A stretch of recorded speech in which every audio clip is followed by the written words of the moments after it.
Hello everybody, welcome back to my channel. This is Srishti and hope सभी की तैयारी बहुत अच्छे से चल रही होगी। जो भी बच्चे तैयारी कर रहे हैं, पढ़ाई कर रहे हैं, everybody will be studying very well and health भी सबकी बहुत अच्छी होगी। आज की वीडियो में हम बात करने वाले हैं मेरी पूरी जर्नी के बारे में, from an aspirant to a trainee और you can say to a PSU officer, because I am a PSU officer now. मुझे 7 महीने हो चुके हैं एचपीसीएल के साथ काम करते हुए, एचपीसीएल में काम करते हुए।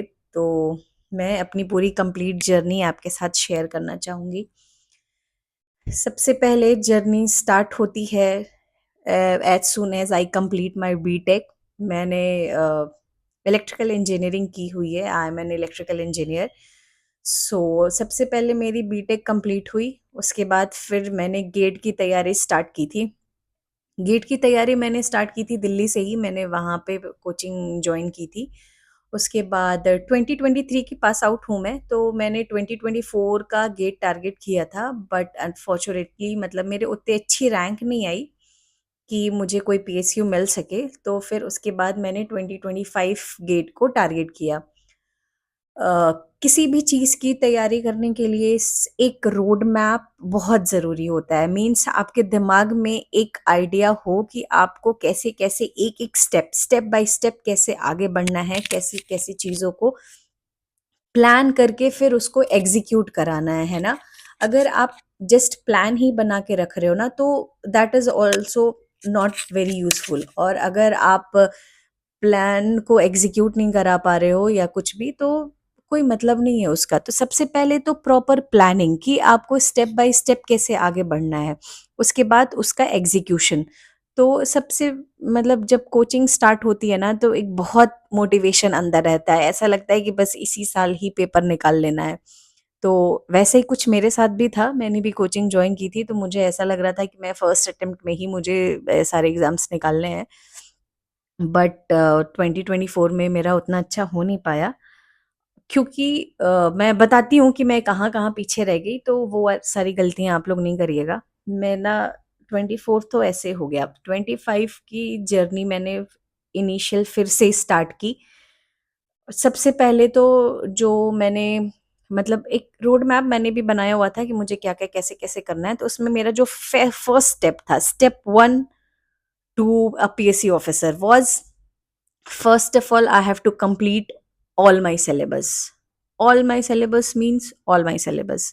बस ये था कि उसमें कुछ प्रायोरिटी लिस्ट डिसाइड करके कि कौन से सब्जेक्ट्स ज़्यादा इंपॉर्टेंट है, कौन से सब्जेक्ट्स थोड़े कम इंपॉर्टेंट है, उसके हिसाब से सब्जेक्ट्स पे फोकस बनाना। तो सबसे पहले तो सिलेबस पूरा कवर करना है, कंप्लीट सिलेबस। साथ ही साथ रिवीजन, साथ साथ रिवीजन अगर नहीं किया ना, तो एक बार आप पूरा सिलेबस अगर खत्म कर लेते हो, उसके बाद रिवीजन स्टार्ट करते हो, तो it will be very difficult to recall all the points, all the concepts that you have learned while completing the syllabus. तो साथ ही साथ अगर आप रिवीजन भी करते रहोगे ना, तो आपके लिए कह लीजिए बहुत एक अच्छा पॉइंट रहेगा कि आपको सारा कुछ पता रहेगा। मीन्स ज़्यादा आप भूलोगे नहीं।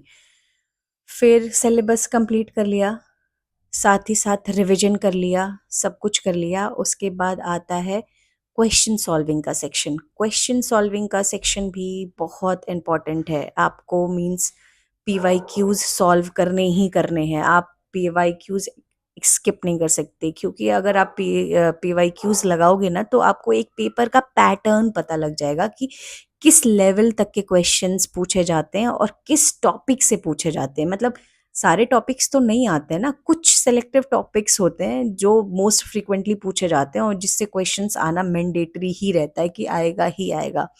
तो वो आपको पीवाईक्यूज लगा के पता चल जाता है।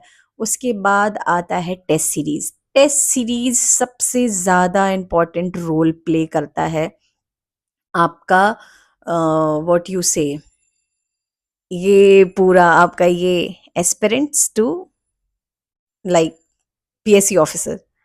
तो ये ड्रास्टिक चेंज जो है ना, वो टेस्ट सीरीज से ही आता है। मॉक मतलब मेरे हिसाब से मॉक देना is most important step you should follow while your preparation for any exam. Syllabus complete करो, रिवीजन करो, पीवाईक्यूज लगाओ, उसके बाद मॉक टेस्ट दो। अगर आप मॉक टेस्ट नहीं दोगे ना तो आपको ये नहीं पता लगेगा कि आप कहाँ लैग कर रहे हो। Means since there is always a scope of improvement, and until and unless you analyze ki where you're lagging behind, how you will improve. And that lagging behind and that loophole where you'll get to know that yeah, this is the point where I need to improve myself, you will get to know just when you give mock test. तो mock test एक बहुत important चीज़ है जो आपको करना ही चाहिए। आप mock test दीजिए, उसका अच्छे से एनालिसिस करिए। जितना मॉक टेस्ट देना इम्पॉर्टेंट है ना, इक्वली इम्पॉर्टेंट है उसकी एनालिसिस भी करना। अगर आप एनालाइज ही नहीं करो, जस्ट रेंडमली आंख बंद करके अंधाधुन अंधाधुन मॉक टेस्ट दिए जा रहे हो ना, तो वो भी that is also of no use until analysis you analyse. तो उसकी एनालिसिस भी बहुत ज़्यादा जरूरी है। तो अगर ये 5-6 स्टेप आप फॉलो करते हो ना, तो it is very much sure कि आपका सिलेक्शन बहुत जल्दी किसी अच्छे पीएसयू में हो जाएगा। पीएसयूज़ का आपको पता ही है, इंजीनियर्स को पता होता है पीएसयूज़ लाइफ कैसी होती हैं, कितनी अच्छी होती हैं। तो आप अगर ये सारी चीज़ें फॉलो करते हो, complete syllabus, revision, PYQs, mock test, analysis of mock test and improving wherever you are lagging behind, तो ये करके आप एक एस्पिरेंट से एक ऑफिसर बन सकते हो। This was my journey, I also followed that.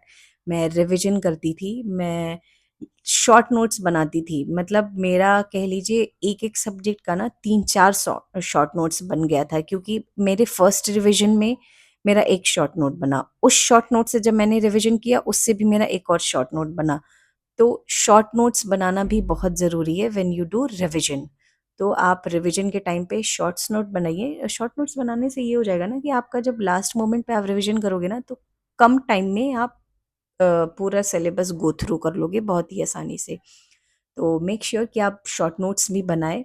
वो सारा बनाने के बाद फिर आप बहुत जल्दी, आपकी भी जर्नी मेरी तरह, जैसे कि मैं एक एस्पिरेंट्स थी, 2023 में मेरी बीटेक पास आउट हुई। 2024 का गेट मेरा उतना अच्छा नहीं हुआ, फिर मैंने 2025 का गेट दिया, वो मेरा बहुत अच्छा हुआ, मतलब मेरी रैंक भी अच्छी आई।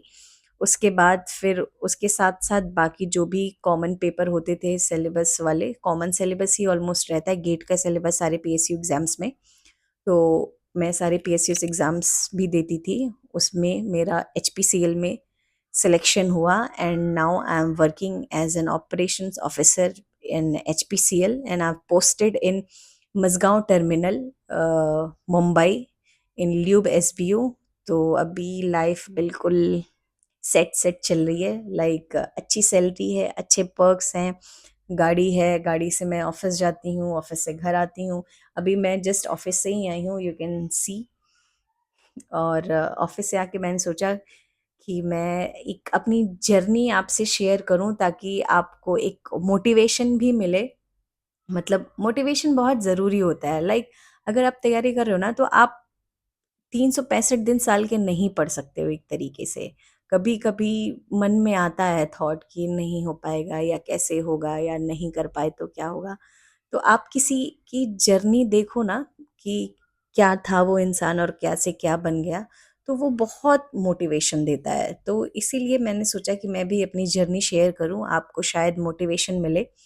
और भी इससे रिलेटेड कोई भी चीज़ अगर आपको जाननी है मेरे से, तो आप ज़रूर मुझे कमेंट में करके बताइएगा। कमेंट करके मैं कोशिश करूँगी आपको रिप्लाई दूँ, और मुझे लगेगा कि हाँ, किसी चीज़ पे और बेटर एक्सप्लेनेशन किया जा सकता है, तो I will make video also on that.